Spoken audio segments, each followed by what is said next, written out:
ବର୍ତ୍ତମାନ ଦ୍ୱାର ଦେଶରେ ନିର୍ବାଚନ 2024 ଉଭା ହୋଇଯାଇଛି। ସବୁ ରାଜନୈତିକ ଦଳ ନିର୍ବାଚନ ଜିତିବା ଲକ୍ଷ୍ୟରେ ନିଜ ନିଜର ପ୍ଲାନ୍ ଲଗାଇ ଭୋଟରଙ୍କ ନିଜ ପାଖକୁ ଆଣିବା ପାଇଁ ଲାଗିପଡ଼ିଛନ୍ତି। ଏହି ପରିପ୍ରେକ୍ଷୀରେ ଦିଲ୍ଲୀର ମୁଖ୍ୟମନ୍ତ୍ରୀ କେଜରିୱାଲଙ୍କର ପାର୍ଶ୍ୱ ମନ୍ତ୍ରୀମାନଙ୍କୁ ବିଭିନ୍ନ ମାମଲାରେ ସମ୍ପୃକ୍ତି ଥିବା ଦର୍ଶାଇ ମୋଦି ସରକାର ଗିରଫ କରିଚାଲିଛନ୍ତି। କିନ୍ତୁ ନିକଟରେ କେଜରିୱାଲଙ୍କୁ ଗିରଫ କରିବାଟା ବହୁଳ ମାତ୍ରାରେ ଆପ୍ ଦଳର କର୍ମକର୍ତ୍ତାମାନଙ୍କୁ ଅତ୍ୟନ୍ତ ବାଧିଥିଲା। ଏହି ସମ୍ବାଦ ଦେଶ ଛାଡ଼ି ବିଦେଶରେ ମଧ୍ୟ ବିଶ୍ୱାସ କରିପାରୁନାହାନ୍ତି। ଏଣୁ ରାଜ୍ୟ ସାରା ଆପ୍ ଦଳର କର୍ମକର୍ତ୍ତାଗଣ ବିଭିନ୍ନ ପ୍ରକାର ପନ୍ଥା ଆପଣେଇ ନେଉଛନ୍ତି। ଏହି ପରିପ୍ରେକ୍ଷୀରେ ସୁନ୍ଦରଗଡ଼ ଜିଲ୍ଲା ସାଂଗଠନିକ ଦଳର ଜିଲ୍ଲା ଆବାହକ ଶ୍ରୀ ବିନୟ ତିୱାରୀଙ୍କ ସମେତ ସମସ୍ତ କର୍ମକର୍ତ୍ତାଗଣ ଉଦିତନଗର ସ୍ଥିତ ଆମ୍ବେଦକରଙ୍କ ଛକ ନିକଟରେ ଦିନ 10ଟାରୁ ସନ୍ଧ୍ୟା 5 ଘଟିକା ପର୍ଯ୍ୟନ୍ତ ସାମୂହିକ ଉପବାସ କରିଛନ୍ତି। ଏଥିପାଇଁ ବହୁ ଜନତା ମଧ୍ୟ କେନ୍ଦ୍ର ସରକାରଙ୍କର ଏତାଦୃଶ କାର୍ଯ୍ୟ ପାଇଁ ଘୋର ନିନ୍ଦା କରୁଥିବା ଦେଖିବାକୁ ମିଳିଥିଲା।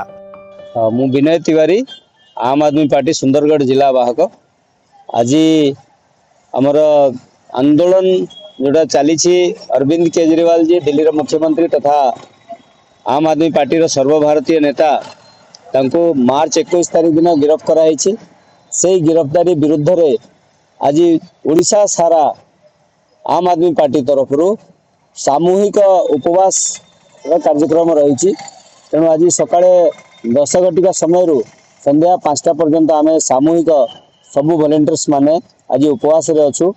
यार मकसद होची जो गणतंत्र हत्या करा जाउची, भारतीय जनता पार्टी रा जो तानाशाही शासन चली एवं भ्रष्टाचारी मानक टंका नहीं कि आम आदमी पार्टी को नेता मानक को गिरफ्त करा जाउची, सेटा को विरोध करिकी आज आम आदमी पार्टी रो अनशन चली एवं एथिरे अरविंद केजरीवाल जी मनोबल को आवरी मजबूत करने उद्देश्य उपवास रही। राउरकेलारू श्री नवीन कुमार प्रधान डॉक्टर प्रमोद कुमार जगदेव रिपोर्ट साई सत्य न्यूज।